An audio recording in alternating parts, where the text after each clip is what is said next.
Lastiğin şamberli mi şambersiz mi olduğunu nasıl anlıyoruz dışarıdan ya? Nasıl anlarsın biliyor musun? Bu lastik duble. Tubeless yani.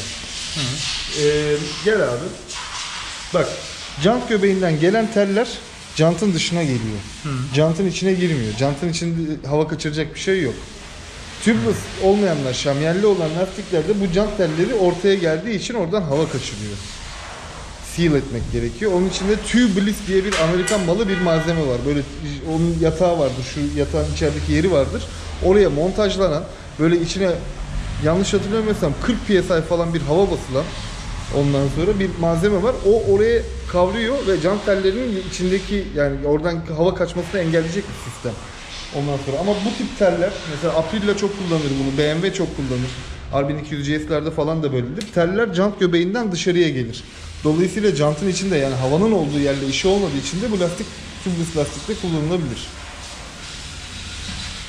Yani jant teli ortaya gitse şamberli Ortaya gitse olacak. mecburen şamyelli olacak ama dışarıya geldiği için, jantın dışına geldiği için ve hava tutan yerle bir alakası olmadığı için ondan sonra bu lastikler tubeless.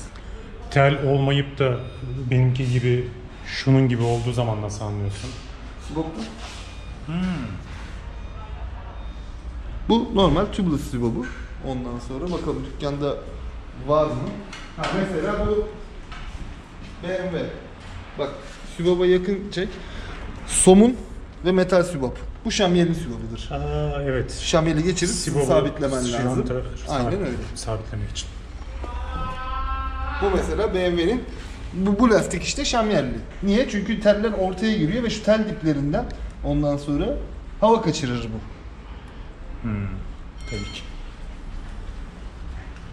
Buna da çeşitli uygulama yapanlar var. Ya işte içine Dyson gibi bir silikon malzeme sürüp işte ince bir kat, ondan sonra onu dondurup ondan sonra daha kalın bir kat sürüp ondan sonra şeye geçmek oluyor ama yani o malzeme en nihayetinde hareket, çünkü telli jantın olayı teller hareket edip ekstra bir amortisör sağlamasıdır. Ondan sonra o yüzden telli jant kullanılır bu tip makinalarda. Enduro tarzı dediğimiz araziye girebilecek ihtimali olan ya da daha engebeli yollarda kullanacak motorlarda o tel jantın ekstra bir konfor olduğu için tel jant kullanılır. Evet, asfaltta lastik patlamasında rezalet bir şeydir. Ama konforu arttırmak için işte motorun amortisörlerinden bir tık da yükü darbenin basıncını evet, azaltır. Evet, lastikte, jantta kesmek için bunu kullanırlar. İşte o yüzden de o içine bir hani seal eden yalıtım malzemesi kullanmak çok mantıklı gelmiyor bana. Çünkü belli bir zaman sonra o jant telleri sürekli çünkü şu hareketi yapacaklar. O nipel teli denir onlara ve onun karşısındaki somunlar sabit değil.